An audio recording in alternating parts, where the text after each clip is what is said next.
શ્રી ગણેશાય નમઃ. મિત્રો, આપ જોઈ રહ્યા છો આપણી યુટ્યુબ ચેનલ આશીર્વાદમાં. આપ સૌનું સ્વાગત છે. આજે આપણે આ વિડીયોમાં ઉત્તરાયણમાં સૂર્ય ઉપાસનાનું શું મહાત્મય છે, ભીષ્મ પિતામહના ઈચ્છા મૃત્યુનું પર્વ શાથી કહેવાય છે, ઉત્તરાયણમાં ગંગા સ્નાનનું શું મહત્વ છે, તેના વિશે આજે આપણે આ વિડીયોમાં સાંભળીશું.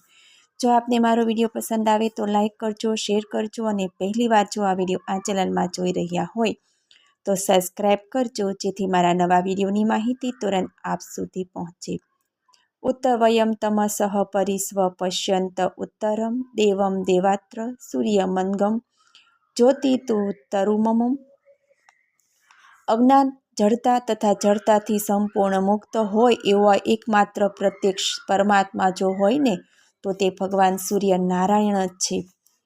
આ ઉત્તરાયણ પર્વમાં ભગવાન સૂર્યનારાયણની ઉપાસનાનો પણ ઘણો મહિમા છે. સૂર્ય સૃષ્ટિને અંધકારમાંથી પ્રકાશ તરફ લઈ જાય. સૌર ઉર્જાથી ઉત્તરાયણના દિવસોમાં પૃથ્વી પર શાકભાજી, ધન ધાન્ય તથા ઔષધિઓ ફલે ફાલે. પ્રાણીઓમાં નવી ચેતનાનો સંસાર થાય. સૂર્યનારાયણના 3 સ્વરૂપનો મહિમા પુરાણોમાં પણ દર્શાવાયો છે. તેમનું પ્રથમ આધિભૌતિક સ્વરૂપ અગ્નિ છે, બીજું અધિદૈવિક સ્વરૂપ છે જે તેમનું પ્રત્યક્ષ સ્વરૂપ છે, આ મધ્યમ સ્વરૂપ છે જેનાથી બ્રહ્માંડમાં તેની આસપાસના ગ્રહો ઉપગ્રહોમાંથી અંધકાર દૂર થાય અને ચોતરફ પ્રકાશ ફેલાય. આ પ્રકાશથી વનસ્પતિઓ તથા પ્રાણીઓની ઇન્દ્રિયો સક્રિય પ્રભાવિત થઈ એકબીજા સાથે જોડાય.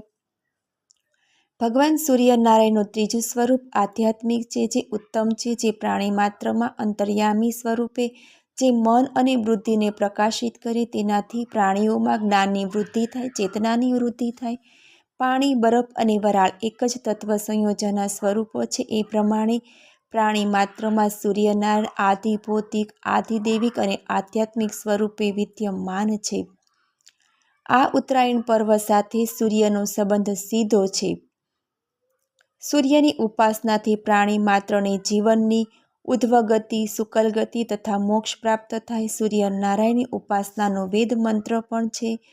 ગાયત્રી મંત્રમાં પણ ભગવાન સૂર્યનારાયણની ઉપાસનાનો મહિમા છે. આ મંત્રના જપથી આધિભૌતિક, આધિદૈવિક તથા આધ્યાત્મિક સુખની પ્રાપ્તિ થાય. જીવનમાં આવતા વિઘ્નો, દુઃખ, દર્દો આ મંત્ર જાપથી દૂર થાય. ઓમ ભૂર્ભુવસ્વઃ તત્સવિતુર્વરેણ્યં ભર્ગો દેવસ્ય ધીમહિ ધિયો યો નઃ પ્રચોદયાત. ઉત્તરાયણમાં ભીષ્મ પિતામહના ઈચ્છા મૃત્યુનું પર્વ.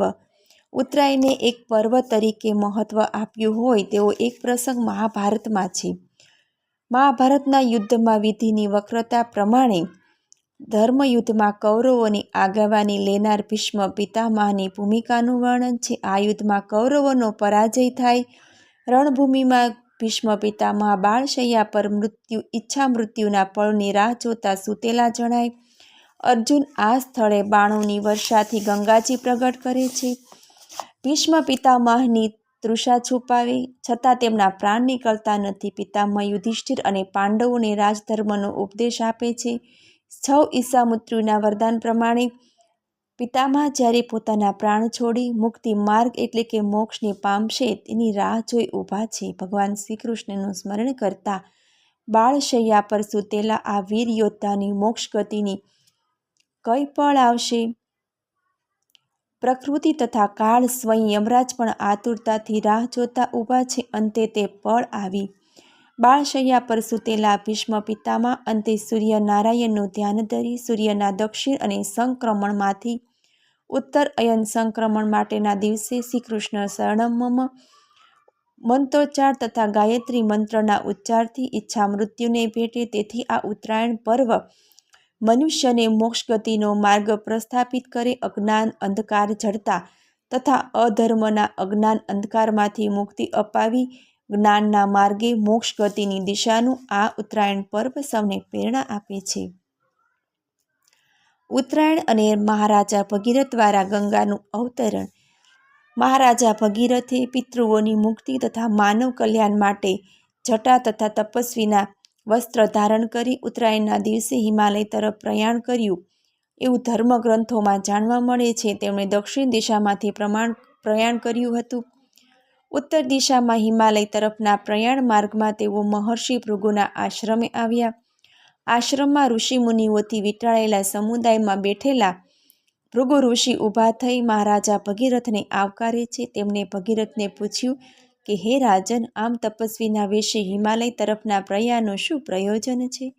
મહારાજાએ પ્રત્યુત્તર આપ્યો કે હે મુનિવર, મારા પિતૃઓની મુક્તિ તથા માનવ કલ્યાણ માટે હું કોની આરાધના અને ઉપાસના કરું?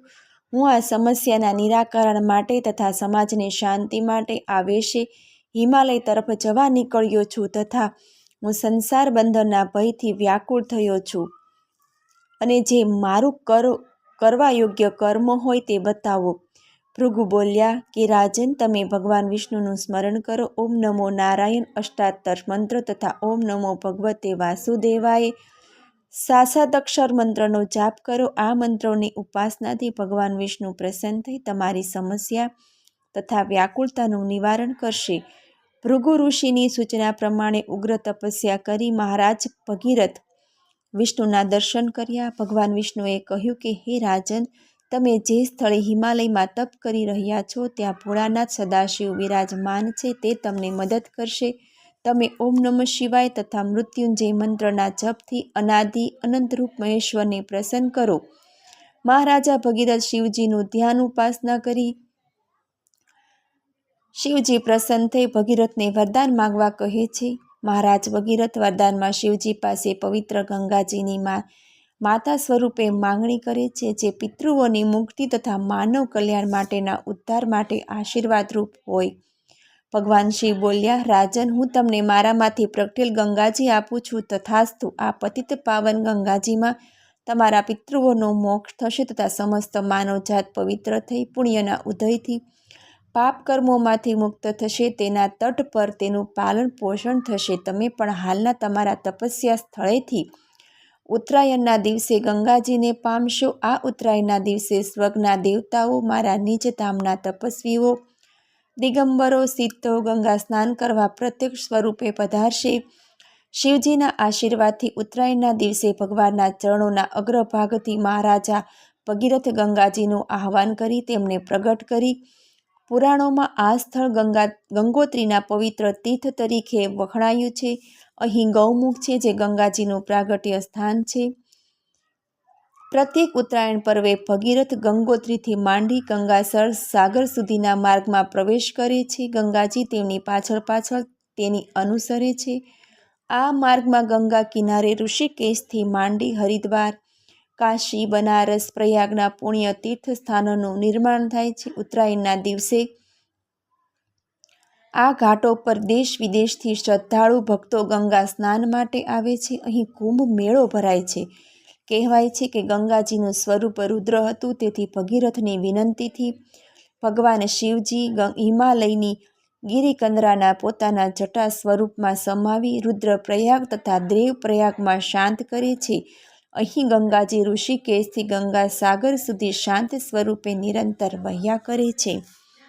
મને સાંભળવા બદલ ધન્યવાદ. જો આપને મારો વિડીયો પસંદ આવે તો લાઈક કરજો, શેર કરજો અને પહેલીવાર જો આ વિડીયો આ ચેનલમાં જોઈ રહ્યા હોય તો સબસ્ક્રાઈબ કરજો, જેથી મારા નવા વિડીયોની માહિતી તુરંત આપ સુધી પહોંચે. ધન્યવાદ. જય શ્રી કૃષ્ણ.